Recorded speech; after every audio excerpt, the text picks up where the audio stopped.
Es un domingo muy especial porque estaremos participando de la cena del Señor. Así que, ¿cuántos están listos? Vamos a preparar nuestros corazones para recibir el mensaje que Dios tiene para nosotros. Y no lo digo porque yo lo vaya a dar, sino que les he mencionado antes que yo puedo darles un mensaje, pero el mensaje que realmente importa es el mensaje que van a recibir cada uno de ustedes.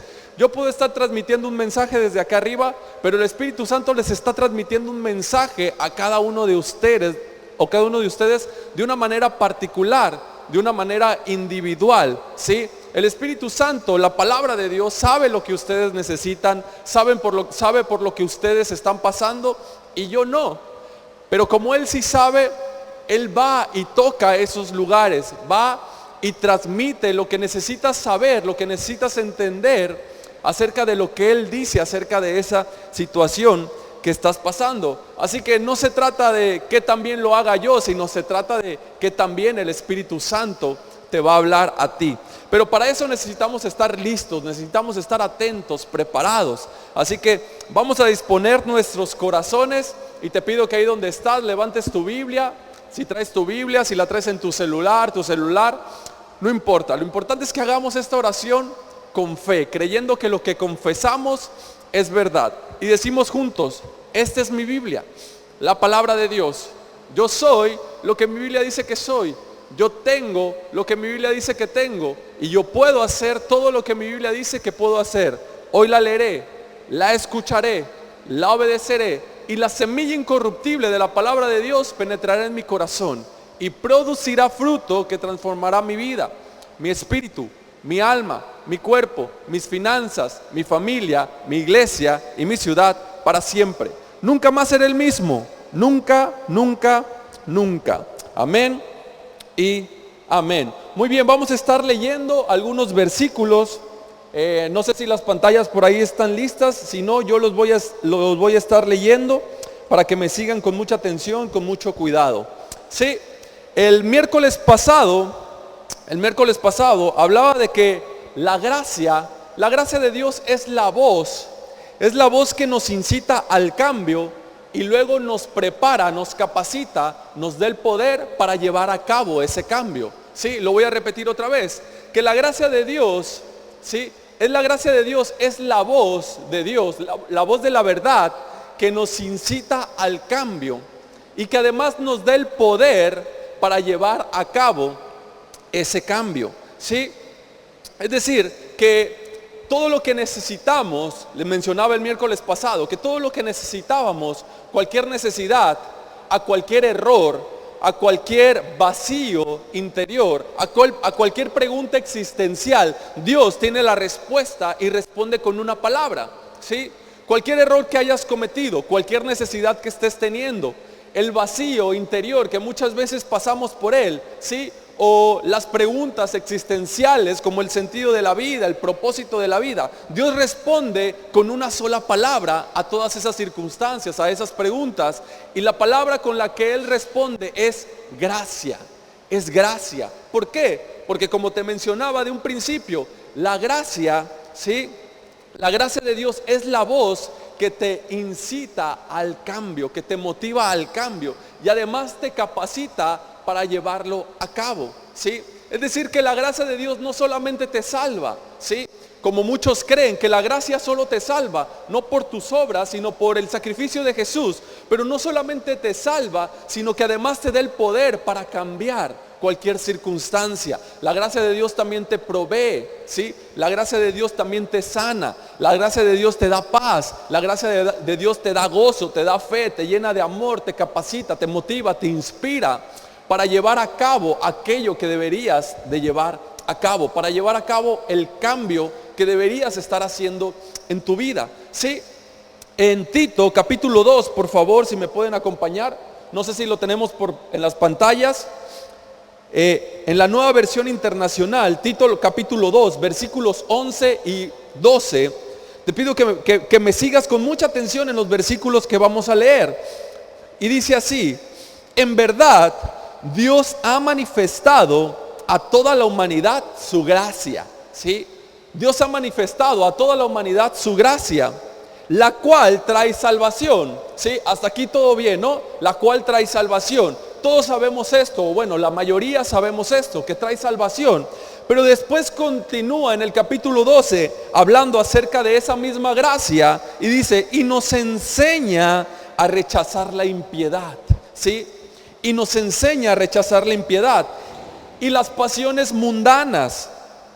Así podremos vivir en este mundo con justicia, piedad y dominio propio, ¿sí? Con justicia, piedad y dominio propio, ¿sí? No se me distraigan, por favor, les pido que estemos atentos. Así que lo que dicen estos versículos es que la gracia de Dios, no solamente nos salva, ¿sí? Sino que además nos enseña, es su gracia la que nos enseña, la que nos guía a rechazar la impiedad, es decir, a tener un buen comportamiento en cuanto a nuestras acciones. También nos enseña a rechazar las pasiones mundanas, es decir, a saber qué decirle que no, ¿sí?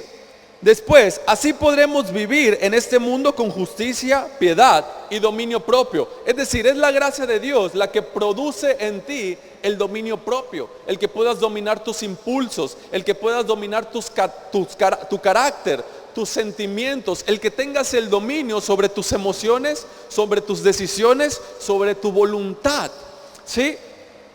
Además, te da la justicia, ¿sí? Te da la justicia y te dota de todo aquello para la piedad, ¿sí? Te dota de todo aquello para la piedad, es decir, para que seas generoso, para que seas comprensivo, para que seas paciente, para que seas dadivoso, ¿sí? Es decir, todo esto lo hace la gracia de Dios. Es la gracia la que no solamente te salva, sino que además te enseña a vivir de esa manera. El problema es que muchas veces lo queremos hacer nosotros, ¿sí? Creemos, bueno, ahora soy salvo, Dios me salvó, ahora mi responsabilidad es obedecer, es portarme bien, es esforzarme por cambiar, es esforzarme por hacer diferente. Pero el cambio no viene de esa manera, ¿sí? Acabamos de leer que Pablo le escribe a Tito y le dice, es la gracia de Dios la que produce en ti todo lo que necesitas. Es la gracia de Dios la que lo provoca, ¿sí? No es tu esfuerzo, no es tu capacidad, ¿sí? No es tu deseo por retribuir algo que Dios ha hecho por ti, sino es que entre más te sigas llenando de esa gracia, entre más sigas conociendo esa gracia va a producir en ti y va a provocar en ti el cambio que necesitas. Amén. Así que, ¿qué es lo que debemos de hacer? Si todo lo hace la gracia de Dios en nosotros, ¿qué es lo que nosotros debemos hacer? Bueno, lo que debemos de hacer es recibir esa gracia como un regalo, ¿sí? Es recibir esa gracia como un regalo. ¿Alguna vez has ido a los cumpleaños? O bueno, yo sé que aquí algunos de ustedes tienen hijos. Recuerdo que yo iba a los cumpleaños, o más bien cuando yo cumplía años, mi mamá decía que yo ni siquiera esperaba que las personas llegaran con el regalo, sino que yo corría rápido y les arrebataba el regalo.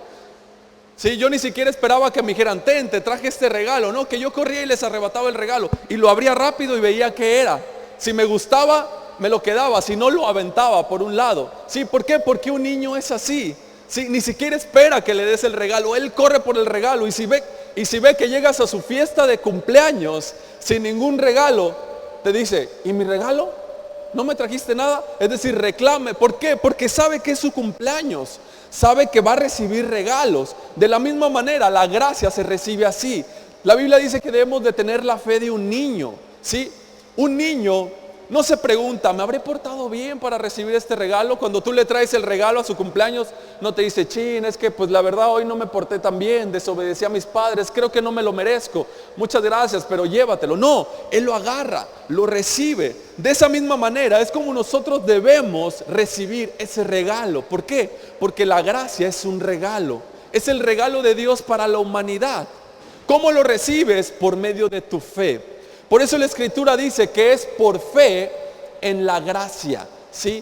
Es fe en la gracia de Dios. Es creer que Dios te quiere bendecir. Es creer que Dios te quiere dar. es creer que Dios es un Dios generoso, es un Dios dadivoso, un Dios que quiere que te vaya bien, un Dios que desea que todas las cosas te salgan bien, que te vayan bien en la vida, que prosperes, así como prospera tu alma, que tengas salud, que tengas bienestar. Sí, ese es el deseo de un padre para sus hijos. Sí, es el deseo de un padre para sus hijos. Por eso es que es un don que tienes que recibir por medio de la fe. Así que lo único que tienes que hacer es poner tu fe en esa gracia, creer y decir: es verdad, Dios quiere verme bien, es verdad, Dios quiere bendecirme, Dios no me quiere condenar, Dios no me quiere juzgar, Dios no me quiere enfermar, Dios no me quiere castigar para que aprenda la lección, para que cambie. No, Dios hace ese cambio, esa transformación mediante su gracia, mediante su bondad, mediante su amor.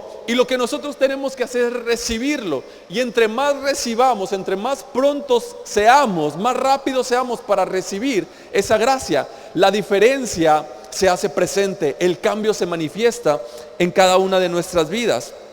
Esto fue lo que hizo Jacob, ¿sí? Esto fue lo que hizo Jacob. Jacob recibió esa gracia sabiendo que él no la merecía, ¿sí?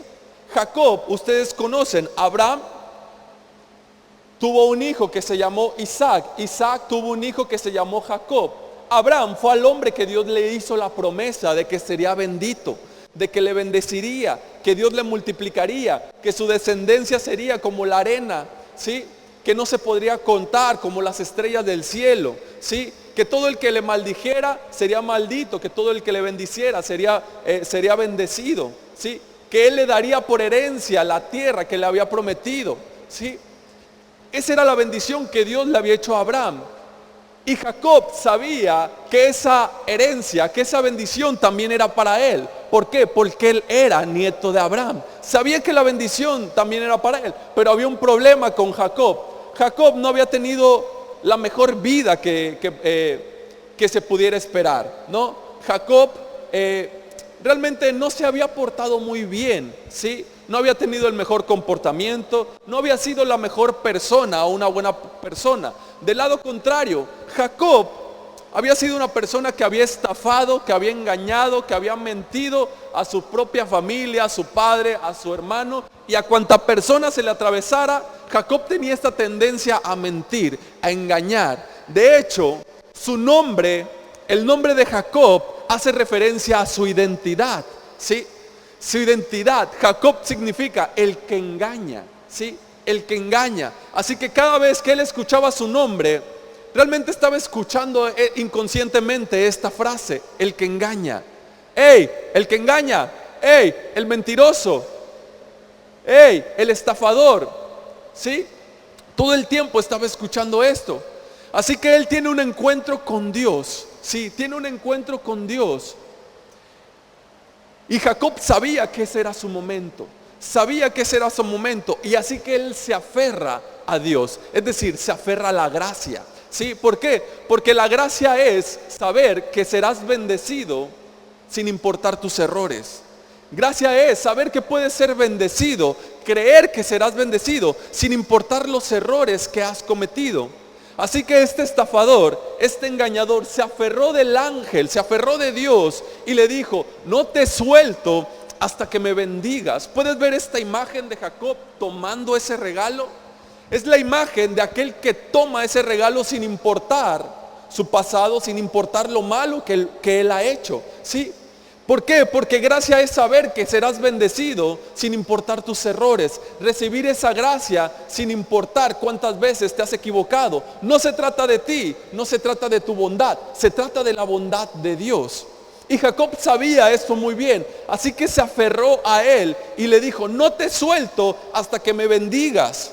¿Por qué? Porque Jacob sabía que Dios era un Dios que bendecía, un Dios que le había hecho una promesa a Abraham. Por lo tanto también era para Isaac, por lo tanto también era para él, porque él era descendiente, ¿sí? Él creía que Dios le iba a bendecir y le dijo: no te suelto hasta que me bendigas. Así que este hombre le pregunta a Jacob: ¿cómo te llamas? ¿Sí? ¿Cómo te llamas? Jacob le dice: me llamo Jacob, ¿sí? Así que la pregunta no fue porque Dios no supiera cómo se llamaba Jacob, sino fue para que él entendiera lo que estaba a punto de suceder.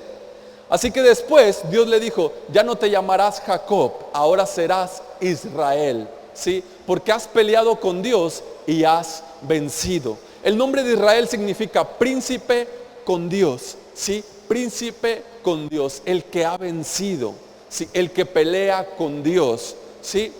Le cambió el nombre, es decir, la gracia de Dios hizo un cambio. La gracia de Dios hizo una transformación en la vida de Jacob. Y a partir de ese momento, Jacob no volvió a ser el mismo. Todos los errores que había cometido en el pasado, todas las consecuencias de sus errores, de repente se empezaron a enderezar, ¿sí? Logró hacer las paces con su hermano Esaú, a quien había estafado, a quien había engañado. Empezó a prosperar, ¿sí? Empezó a ser muy conocido.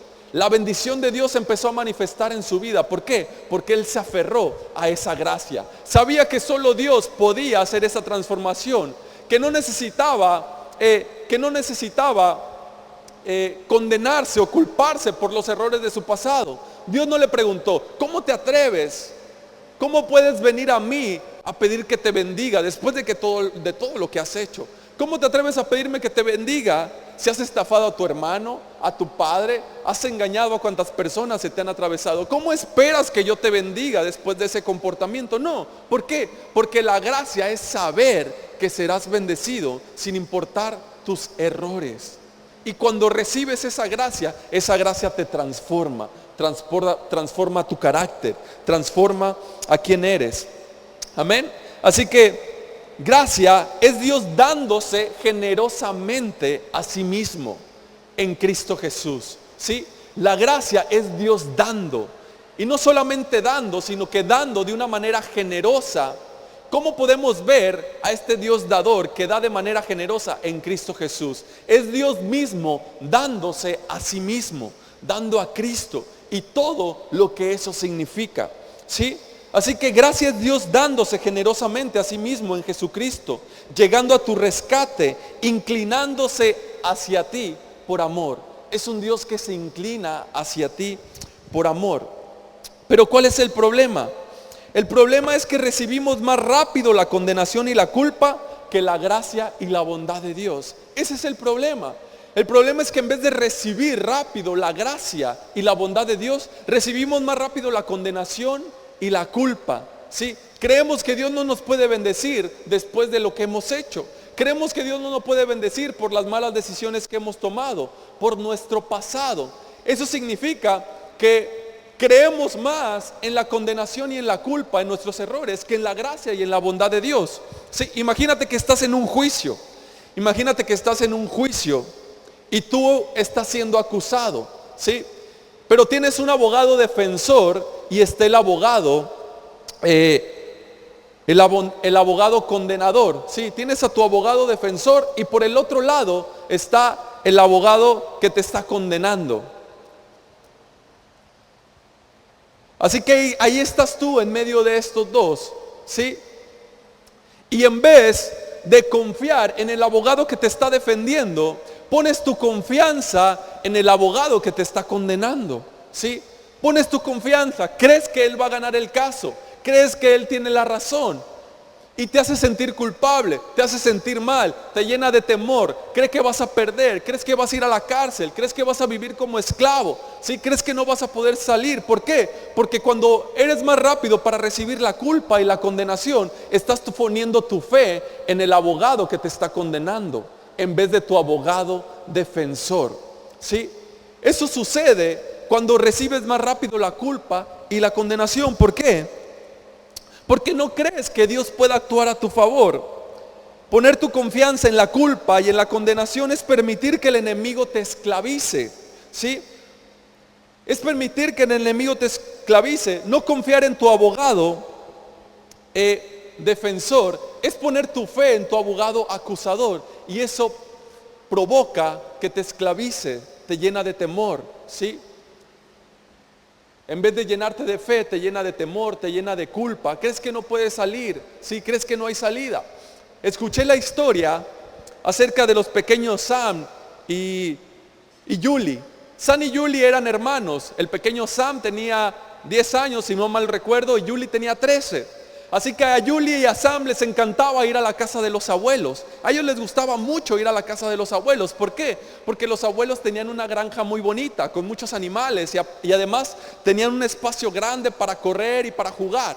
A Sam le gustaba mucho jugar con su resortera. Él tenía una resortera, así que se la pasaba tirándole a los árboles, ponía botes mientras jugaba por ahí en la granja de la abuela, y ponía botes, le disparaba alguna fruta, algún árbol, pero lamentablemente Sam era muy malo con la puntería, no le atinaba a nada, no le pegaba nada, ¿sí? Así que en una tarde, mientras él estaba practicando su tiro con la resortera y no tenía éxito, no le pegaba nada, escuchó la campana desde la casa de la abuela que le estaba avisando, que le informaba que había que regresar para comer. Era la hora de la comida. Así que Sammy agarró su resortera y se dirigió hacia la casa de nuevo porque ya era hora de comer. Pero mientras iba de camino a la casa, vio a un pato que estaba así a lo lejos. Vio a un pato solitario. Así que tomó una piedra, agarró su resortera, la tensó y dijo, ¿qué puede pasar? No le pego a nada. La verdad, Sam no creía que le pudiera pegar al pato. Pero, oh vaya sorpresa, le dio justo en la cabeza al pato. Y no solamente era el pato común y corriente, no solamente era un pato cualquiera, era el pato favorito de la abuela. Y ustedes saben qué pasa si le hacen algo a las cosas preferidas de la abuela, ¿sí? Así que le da en la cabeza al pato y lo mata, cae muerto al instante. Así que Sam, con mucha preocupación, dice, ¿qué hago? ¿Qué hago? Tomó al pato del pescuezo y lo llevó atrás del granjero. Hizo a un lado unos pedazos de leña y lo escondió abajo. ¿Sí? Pensó que nadie lo había visto, pensó que nada había pasado. Así que entró como si nada a la casa de la abuela. Pero su hermana Julie se le quedó viendo como diciéndole, sé lo que hiciste, Sam. Sam sabía que Julie lo había visto, sabía que Julie lo había descubierto. Pero bueno, era su hermana, no creo que lo pudiera echar de cabeza, ¿sí? Así que se pusieron a comer. Julie no dijo nada, pero cuando terminó la comida, la abuela le pidió a Julie, le dijo, Julie, ¿podrías ayudarme con los platos, por favor? ¿Podrías ayudarme a lavar los platos? Así que Julie se levantó y dijo, abuela, me gustaría mucho ayudarte con los platos, pero esta tarde mientras platicaba con Sam, me dijo que a él le gustaría mucho ayudarte a lavar los platos. Se dio la vuelta y pasó por un lado de Sam y le dijo, sé lo que hiciste con el pato. Así que Sam no dijo nada y le ayudó a la abuela. Al día siguiente, el abuelo preparaba un día de pesca. Iba a ir a pescar con sus nietos, pero la abuela salió. Sí, casi no se les da eso a las abuelas, pero la abuela salió y le dijo, Julie, me gustaría que te quedaras a ayudarme a hacer algunos deberes en la casa. Así que Julie nuevamente dijo, abuela, me gustaría mucho ayudarte con los deberes de la casa. Pero esta mañana, mientras hablaba con Sam me dijo que a él le gustaría mucho ayudarte con los deberes de la casa. Y nuevamente le dice a Sam, sé lo que hiciste con el pato. Así que Sam, impotente, no queriendo ser descubierto, tuvo que quedarse a ayudar a la abuela. Después de algunos días más en esta misma situación, Sam se hartó y dijo, está bien, abuela, basta, no lo quería hacer, pero maté a tu pato. Así que la abuela se le queda viendo a Sam y se acerca a él cariñosamente, lo abraza, le da un beso en la cabeza y le dijo, Sam, sé lo que hiciste desde el primer día. Estaba viendo todo con la ventana, estaba viendo todo por la ventana y ya te he perdonado. Solamente estaba esperando a ver cuánto tiempo ibas a permitir que Julie te esclavizara. Solamente estaba esperando ver cuánto tiempo ibas a permitir que Julie te siguiera esclavizando. Y eso mismo es lo que hace la culpa. Eso mismo es lo que hace la condenación. Te esclaviza, ¿sí? Te esclaviza, te llena de miedo. No quieres que las demás personas se enteren, no quieres que nadie lo vea. Pero Dios, dice la Escritura, que Él ya lo vio. Es como la abuela que está viendo todo por la ventana. Sabe lo que pasa en tu mente, sabe lo que pasa en tu corazón. Él ya lo sabe. Y adivina qué, Él ya te ha perdonado. Él ya te ha perdonado. Así que no debes de permitir que el enemigo te siga esclavizando con la culpa, con la condenación. ¿Sí? No debes de permitir que la culpa te siga esclavizando, que tu pasado, que tus errores te sigan esclavizando. ¿Por qué? Porque Dios ya te ha perdonado, Él ya lo sabe y Él te ha respondido con una palabra y es gracia. Gracia. Eso fue lo que hizo la abuela con Sam. Le respondió con gracia. ¿Sí? Eso es lo que hace Dios con nosotros. Nos responde con gracia. En Romanos, por favor, Romanos capítulo 8, verso 1, dice, por tanto, ya no hay ninguna condenación para los que están unidos a Cristo Jesús. Ya no hay ninguna condenación para los que están unidos a Cristo Jesús. Ahora, si todo lo haces bien, si le obedeces en todo a Dios, suponiendo, ¿no?, que lo hagas, que no cometas ningún error, que tengas buen comportamiento, que seas generoso, que respetes a las demás personas, que seas dadivoso, que vivas una vida piadosa, que seas obediente, que respetes las leyes. Suponiendo que seas así, ¿por qué la Biblia diría que no hay más condenación? ¿Sí? ¿Por qué diría que no hay más condenación? Si todo lo haces bien, si se tratara de comportamiento, entonces esas palabras estarían de más. No tendrías por qué sentirte condenado. Pero dice ahí, no hay más condenación para los que están en Cristo Jesús. ¿Por qué? Porque Dios sabe que vas a cometer errores.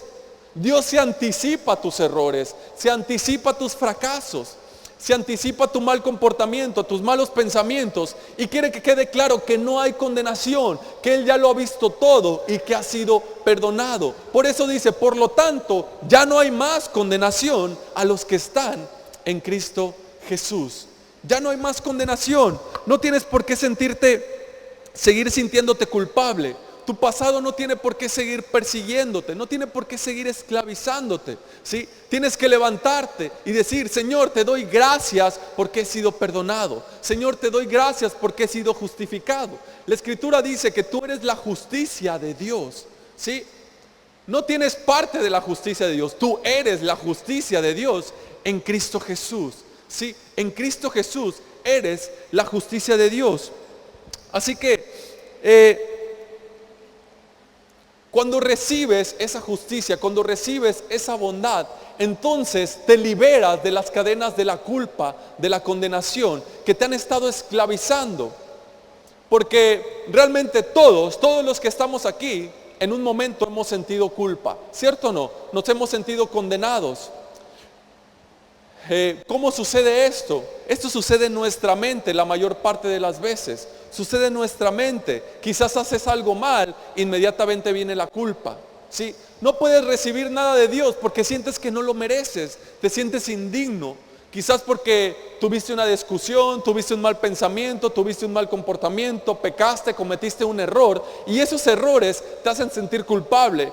Te gritan en tu mente y te dicen, ¿cómo es posible? ¿Cómo es posible que esperes que Dios te bendiga? ¿Cómo es posible que esperes que Dios te provea?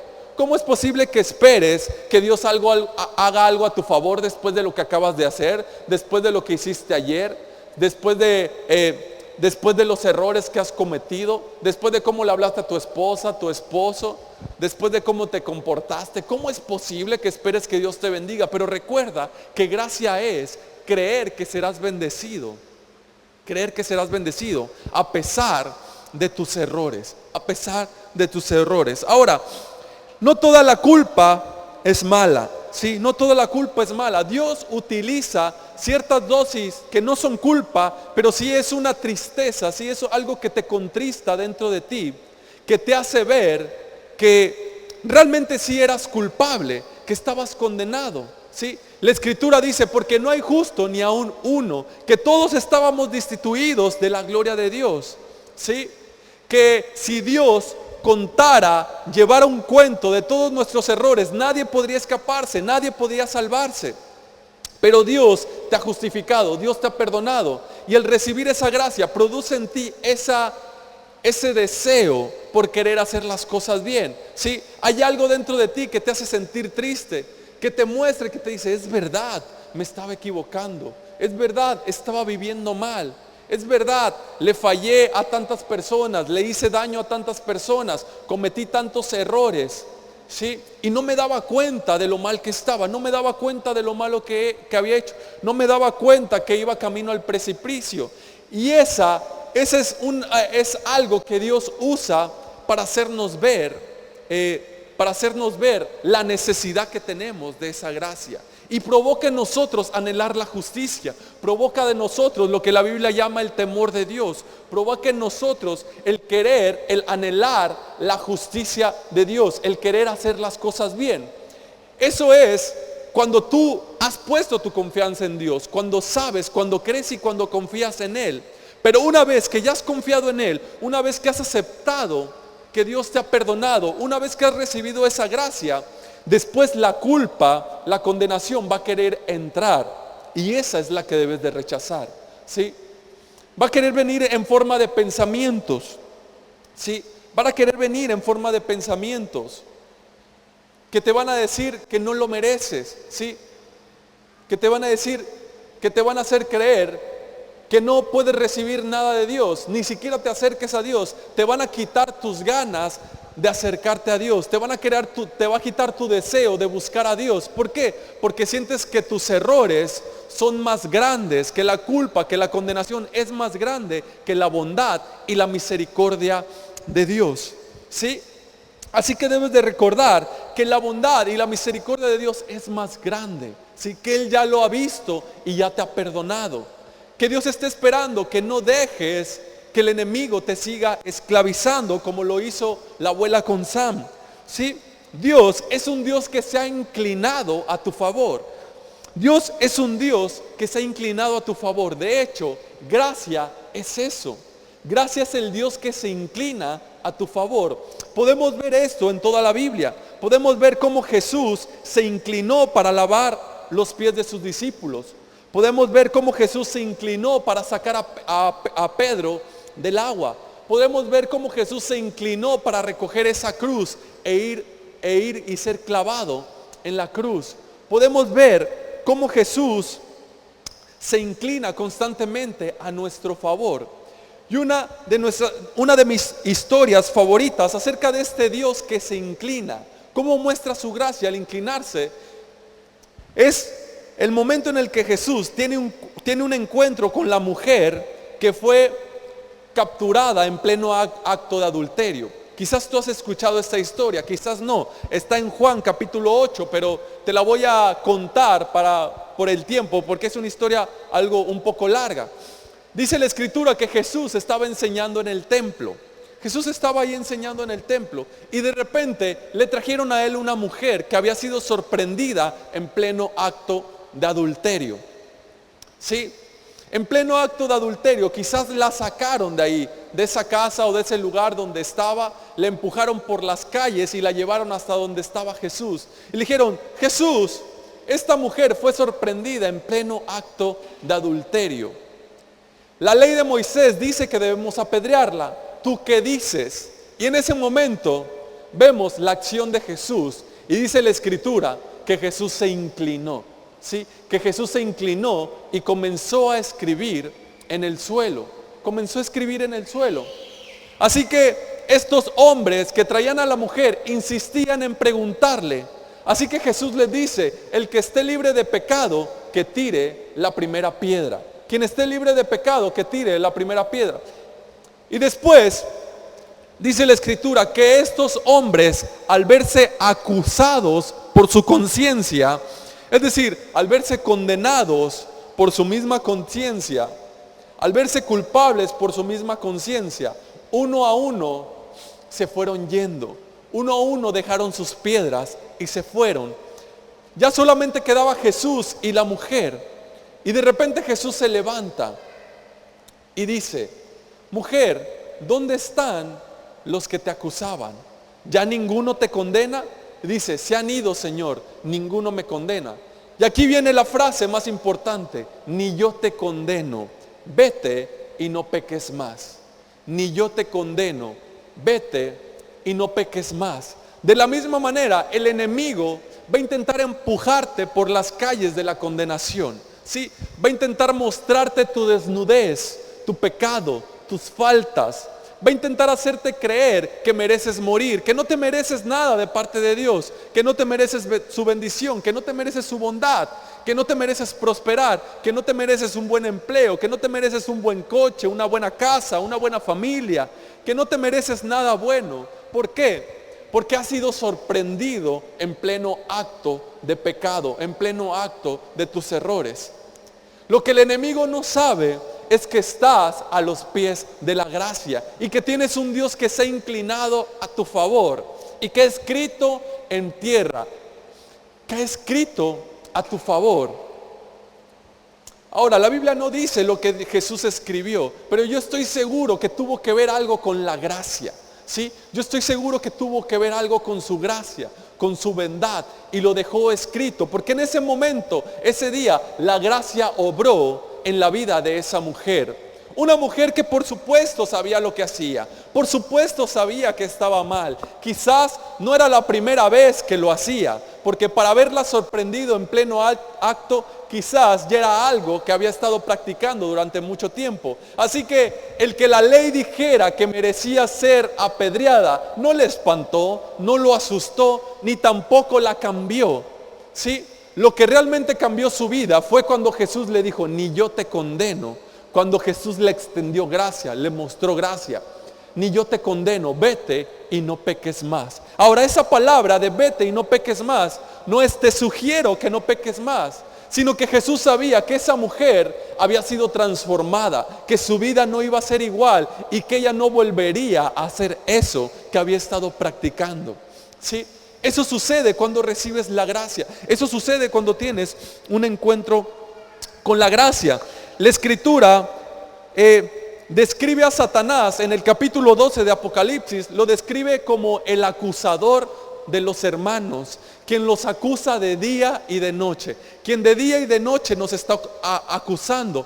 Y si te das cuenta, es algo que pasa en nuestra mente. Día y noche el enemigo va a intentar acusándote. Cometes un error y te quiere hacer sentir culpable. Cometes un error y te va a querer hacer creer que no te puedes acercar a Dios. ¿Cómo te atreves a buscar a Dios? ¿Cómo te atreves a esperar el favor de Dios, la bondad de Dios? Después de lo que has hecho, después de lo malo que has hecho, después de los errores que has cometido. Por eso se le llama el acusador de los hermanos. Y la condenación del enemigo no produce arrepentimiento o determinación, ¿sí? Eso no produce arrepentimiento o condenación. ¿Por qué?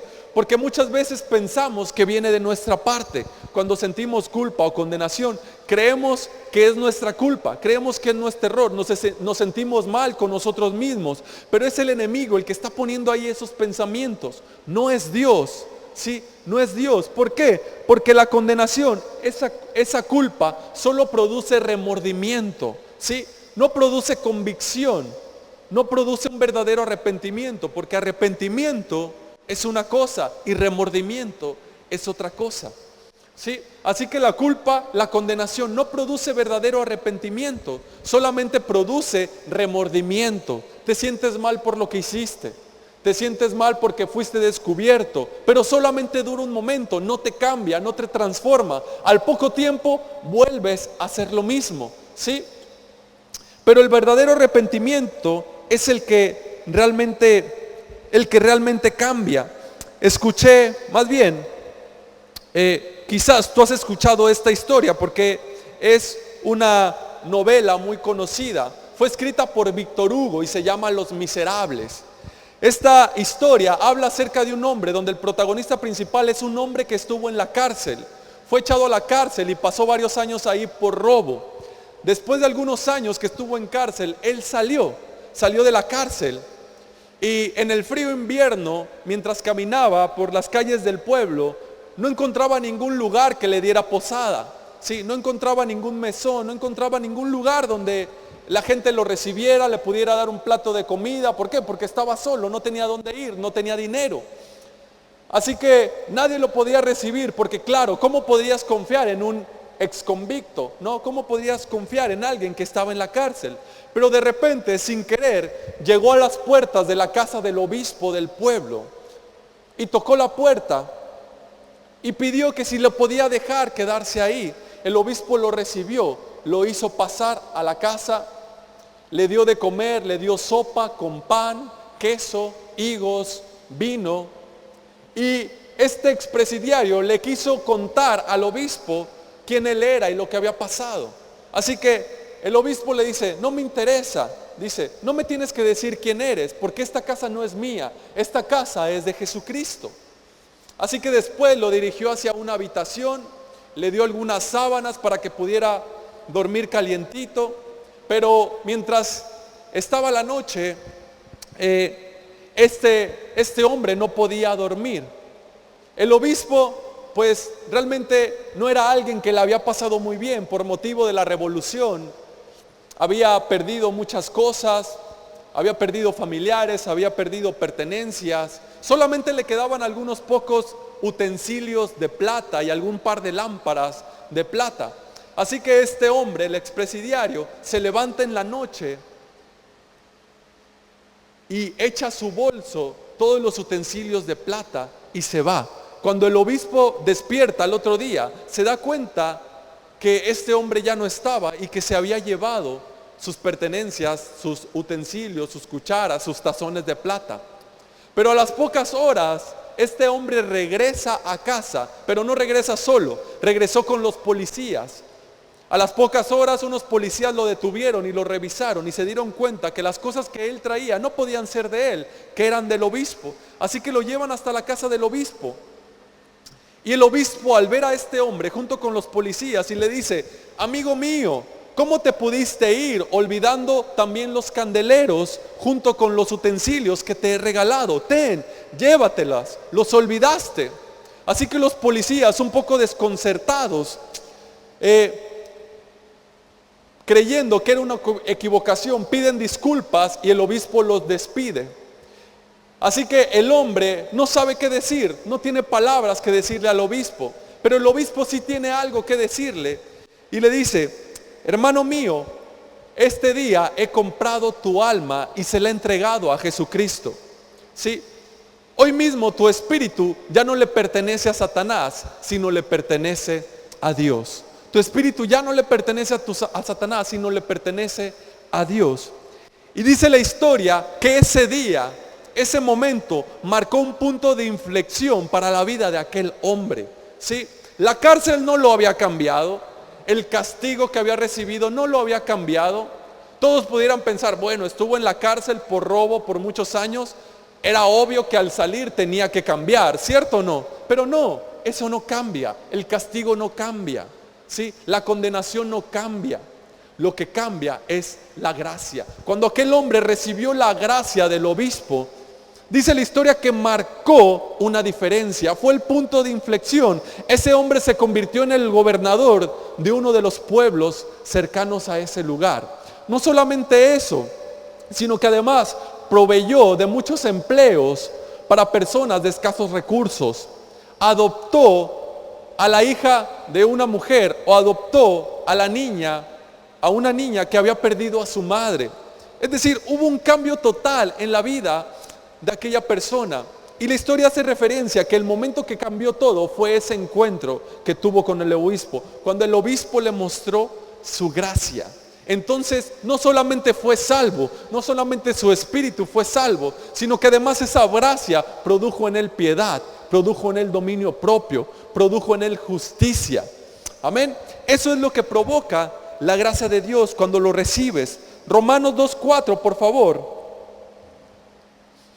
Romanos 2, capítulo 4, dice así: ¿no ves que desprecias las riquezas de la bondad de Dios, de su tolerancia y de su paciencia, al no reconocer que es su bondad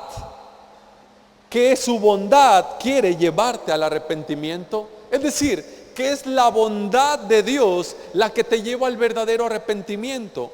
Es la bondad de Dios la que te lleva a hacer un cambio. No solamente un cambio en tu interior, sino también un cambio en tu exterior. No solamente la salvación, sino además también el dominio propio, la fe, el amor, la paciencia, el gozo. la gentileza, el que seas bondadoso, el que seas amable, el que seas paciente.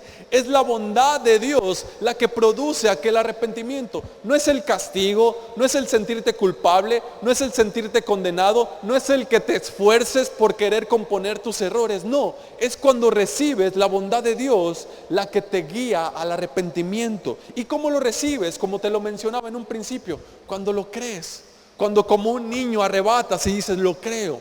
Yo deseo esa bondad de Dios. Yo creo que Dios quiere bendecirme. Yo creo que soy la justicia de Dios en Cristo Jesús. Yo creo que mi alma ya no le pertenece más a Satanás, sino que ahora soy un hijo de Dios. Soy justo, soy amado, soy limpio. Amén.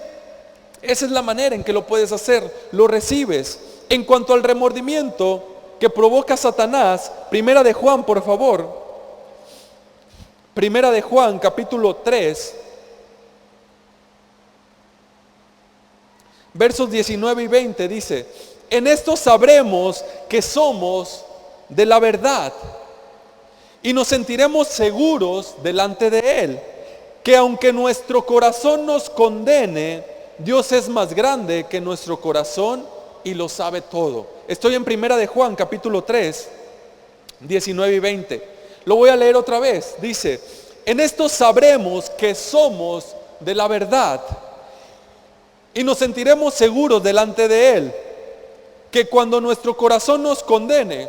¿Qué significa esto? Tu corazón son tus pensamientos, tus emociones, ¿sí? Y tu voluntad. Muchas veces nuestros pensamientos y nuestras emociones nos condenan, ¿sí? Nuestros pensamientos nos hacen sentir inseguros. Nuestras emociones nos hacen sentir que no merecemos la bondad de Dios. Nos hacen sentir que ¿para qué oramos? ¿Para qué buscamos a Dios? No lo merezco, no creo que Él me escuche. Tus emociones, tus pensamientos te condenan. Pero dice la Escritura que aunque nuestros corazones nos condenen, es decir, aunque tus pensamientos, aunque te sientas mal, Dios es más grande que nuestro corazón y lo sabe todo. Dios es más grande que tu corazón. Dios es más grande que tus emociones. Dios es más grande que lo que sientes. Su verdad es más grande. Y cuando te acercas a Dios con confianza, cuando te acercas a Dios seguro, estás seguro, sin importar tus errores, sin importar tu pasado, pero te acercas a Él con confianza, sabes que eres justo, sabes que eres amado por Él, entonces estás caminando en la verdad. Entonces estás perteneciendo a la verdad. Entonces estás aferrándote de la gracia de Dios. Y eso es todo lo que necesitamos, ¿sí? Dios responde con gracia, porque esa gracia es todo lo que nosotros necesitamos. Amén. Romanos, por favor, 33. Romanos capítulo 8. Romanos 8, versos 33 y 34. Dice así. Perdón. Dice: ¿quién acusará a los escogidos? ¿Quién acusará a los que Dios ha escogido? Dios es el que justifica. ¿Quién condenará? Cristo Jesús es el que murió e incluso resucitó y está a la derecha de Dios e intercede por nosotros. Intercede por nosotros. ¿Quién nos puede condenar? Nadie te puede condenar. ¿Por qué? Porque Dios es el que justifica. Nadie te puede condenar a menos que tú lo permitas. Ningún error te puede condenar, ningún pensamiento, ningún sentimiento. ¿Por qué? Porque Dios es más grande que eso y lo sabe todo. Sí, Dios es el que justifica, Dios es el que murió, Dios es tu abogado, defensor. Sí, el enemigo ni siquiera puede condenarte delante de Dios. Él ya no tiene permitido acusarte delante de Dios. Vemos la Escritura cómo Satanás se acerca a Dios para acusar a Job. En ese entonces Satanás podía hacerlo, pero ahora, después de que Jesús ha resucitado, el enemigo ha sido echado fuera. Ya no te puede acusar, no te puede condenar. Lo único que puede hacer es tratar en tu mente, en tu corazón, tratar contigo, tratar de hacerte sentir culpable, tratar de hacerte sentir incapaz, que no puedes recibir la bondad. Pero dice que Dios es el que justifica. Jesús es el que te justifica. Él es tu abogado defensor. Él es el que intercede por ti. La clave es en poner tu confianza en tu abogado defensor y no en el que te acusa. Pon tu confianza en el que te dice que eres justo, ¿sí? En el que te dice que eres perdonado, que eres amado. Amén. Así que Jesús no solamente se inclinó por mí y por ti, no solamente se inclinó hasta lo más bajo por nosotros, sino que también se levantó por nosotros. Jesús no solamente se inclinó y nació en un pesebre, no solamente se inclinó para lavar los pies de sus discípulos, no solamente se inclinó para escribir en tierra, no solamente se inclinó para convivir con pecadores, con ladrones, con mentirosos, con asesinos, sino que también se levantó. ¿Sí? Dice que se levantó. Bajó hasta lo más profundo, se inclinó hasta lo más profundo, hasta los lugares más fríos de una tumba, pero después se levantó. ¿Sí? Se levantó erguido, victorioso, con justicia. Y dice la Escritura que junto con Él nosotros también nos hemos levantado, que junto con Él nosotros también hemos resucitado. Para terminar, por favor, Efesios 2, capítulo del 6 al 8. Dice, y en unión con Cristo Jesús, Dios nos resucitó y nos hizo sentar con Él en las regiones celestiales. 7. Para mostrar en los tiempos venideros la incomparable riqueza de su gracia, que por su bondad derramó sobre nosotros en Cristo Jesús. Ahora pongamos atención aquí en el verso 7. Dice, para mostrar en los tiempos venideros la incomparable riqueza de su gracia, que por su bondad derramó sobre nosotros en Cristo Jesús. ¿Cuáles son los tiempos venideros? Los tiempos venideros son estos que estamos viviendo. Desde Jesús hasta el día de hoy, estos son los tiempos venideros. ¿Sí? Así como la Biblia también los llama los tiempos finales. Sí, hoy en día quizás tú has escuchado mucho acerca de las guerras, que se acerca el día del juicio final, que Cristo viene pronto, etcétera, etcétera. Y muchas veces las personas se llenan de temor por eso, ¿sí? Se sienten culpables, creen que no van a ser salvas. ¿Por qué? Porque ya está a punto de llegar el día, ¿sí? Los días se acercan, pero desde que Jesús murió, esto es algo que se ha ido anunciando, ¿sí? Hemos visto esto cada día, vez tras vez, guerras, rumores de guerra, y es algo que ha venido sucediendo tiempo con tiempo, ¿sí? Pero cuando la Biblia nos muestra esto, nos revela esto, no es para que te llenes de temor, no es para que te sientas culpable, no es para que corras a la iglesia, ¿sí? Porque si no, quizás no te salvas. ¿Por qué? Porque eso no cambia. El que sea el final de los tiempos no te cambia. El que te digan que el mundo se va a acabar no te cambia. El que te digan que Cristo está por venir, eso no te cambia.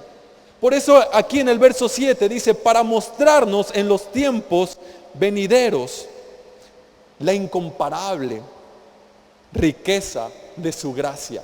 Ese es el objetivo de Dios para estos tiempos, que conozcas la incomparable riqueza de su gracia, porque es su gracia la que te va a llenar de confianza para los últimos momentos. Es su gracia la que te va a llenar de fortaleza, aunque sepas que la vida está por terminarse en esta tierra. Es su gracia la que te va a mantener con paz y con confianza, aunque escuches rumores de guerras, aunque escuches rumores de enfermedades, aunque escuches mala información. Es su gracia la que te va a mantener fuerte, ¿sí? Es su gracia. Por eso dice el verso 7, para mostrar en los tiempos venideros la incomparable riqueza de su gracia, que por su bondad derramó sobre nosotros en Cristo Jesús. Verso 8, porque por gracia ustedes han sido salvos mediante la fe. Esto no procede de ustedes, sino que es un regalo de Dios. Es un regalo de Dios. Amén. Así que la Escritura dice que aunque en los últimos tiempos, aunque los tiempos venideros, aunque estos tiempos que estamos viviendo ahora, escuchemos que las cosas van de mal en peor, ¿sí? Que el amor de muchos se empieza a enfriar, que cada vez vemos más cosas desagradables, deshonestas, injustas en la vida, que aunque cada vez te equivoques un poco más, dice la Escritura que cuando abunda el pecado, sobreabunda la gracia. Cuando abunda el pecado, sobreabunda la gracia. Es decir, la gracia es la respuesta al pecado. La gracia es la respuesta a estos tiempos en el que estamos viviendo. Amén. Así que, ¿por qué no le das un fuerte aplauso al Señor? Y te invito a que te pongas de pie. Te invito a que te pongas de pie. Y los chicos de la alabanza, si pueden ir pasando, por favor. Vamos a participar de Santa Cena. Así que les pido a mis hermanos servidores que si me apoyan repartiendo el pan y el vino para celebrar la Santa Cena.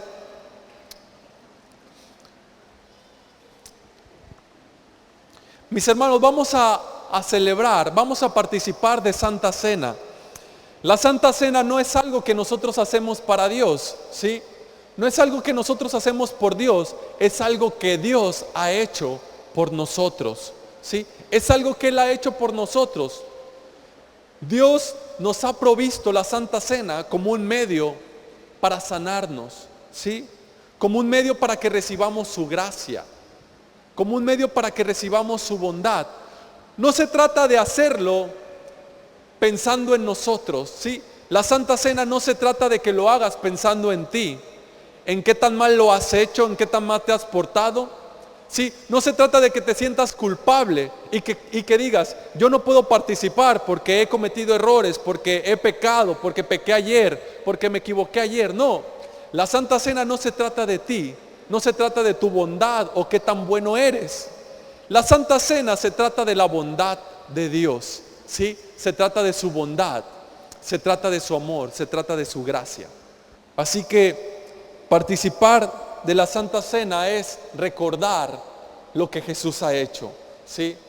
No es recordar lo que nosotros hemos hecho, es recordar lo que Él ha hecho, recordar su bondad, ¿sí? Recordar su sacrificio. Dice 1 Corintios 11, verso 23, dice, yo recibí del Señor lo mismo que les transmití a ustedes, que el Señor Jesús, la noche que fue traicionado, tomó pan y después de dar gracias lo partió y dijo, este pan es mi cuerpo que por ustedes entrego, hagan esto en memoria de mí. Señor, te damos gracias por el sacrificio que has hecho por nosotros en la cruz. Gracias, Señor, porque permitiste que tu cuerpo fuera partido para que el nuestro esté entero el día de hoy. Padre, al participar recordamos tu sacrificio y el amor con el que tú nos amas. Al participar recibimos la vida, la salud y la fuerza de tu resurrección.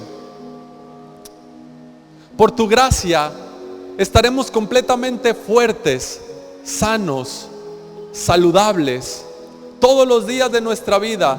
Nuestros sentidos no perderán su capacidad, nuestra mente no perderá su lucidez, porque por tu gracia, por tus heridas hemos sido sanados.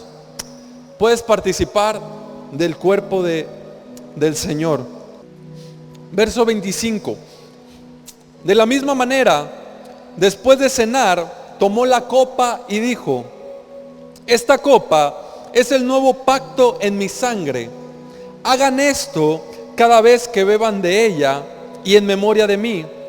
Porque cada vez que comen este pan y beben esta copa, proclaman la muerte del Señor hasta que Él venga. Señor, te damos gracias por tu preciosa sangre que nos ha limpiado de todo pecado. Nos presentamos delante de ti completamente perdonados, justos, limpios. Gracias, Señor, porque por tu sangre nos has redimido de toda maldición. Y a partir de hoy, a partir de ahora, podemos disfrutar todas las bendiciones que coronan la cabeza de los hijos, de los justos, de los que te pertenecemos. En el nombre de Jesús, amén y amén. Puedes participar de la sangre. Amén. ¿Por qué no le das otro fuerte aplauso al Señor? Gracias a Dios. Fuerte el aplauso. Recuerda que se trata de Él, ¿sí? Se trata de acercarnos a Él con confianza, de recibir su gracia, recibir su bondad más que la culpa y la condenación. Amén. Así que ahí donde estás, te invito a que tomes tu lugar. Vamos a orar por las ofrendas. Señor, te damos gracias por estas ofrendas que se van a recibir. Gracias, Señor, por tu misericordia, por tu bondad, porque eres el Dios que provee, el Dios que tiene cuidado de nosotros. Gracias, Padre, por tu bondad que muestras sin límites para cada uno de nosotros. En el nombre de Jesús, amén y amén. Amén. ¿Cuántos se sienten mejor? Amén. Gracias a Dios. Bueno, pues mientras pasan por ahí con las ofrendas, les recuerdo que tenemos reuniones los miércoles a las 6 de la tarde, los domingos 10 de la mañana y 6 de la tarde. El grupo de alabanza se reúne los sábados a las 4 de la tarde y el grupo de jóvenes a las 6 de la tarde. Los sábados tienen su reunión aquí en la iglesia. También te recuerdo que hay talento, tenemos talento para que terminando puedas pasar aquí a la cabaña para que disfrutes de unos ricos y deliciosos alimentos, para que puedas convivir con los demás hermanos y pasemos un momento muy, muy agradable. Y decimos juntos que la gracia de nuestro Señor Jesucristo, que el amor del Padre y la comunión del Espíritu Santo sea sobre cada uno de nosotros. Que todo nuestro ser, espíritu, alma y cuerpo permanezcan irreprensibles hasta la venida de nuestro Señor Jesús. Que a partir de ahora y hasta que nuestro Señor vuelva te encuentre a ti y a mí, recibiendo la gracia como un niño. Los que así lo creemos decimos amén y amén. Que Dios les bendiga. Gracias por estar aquí.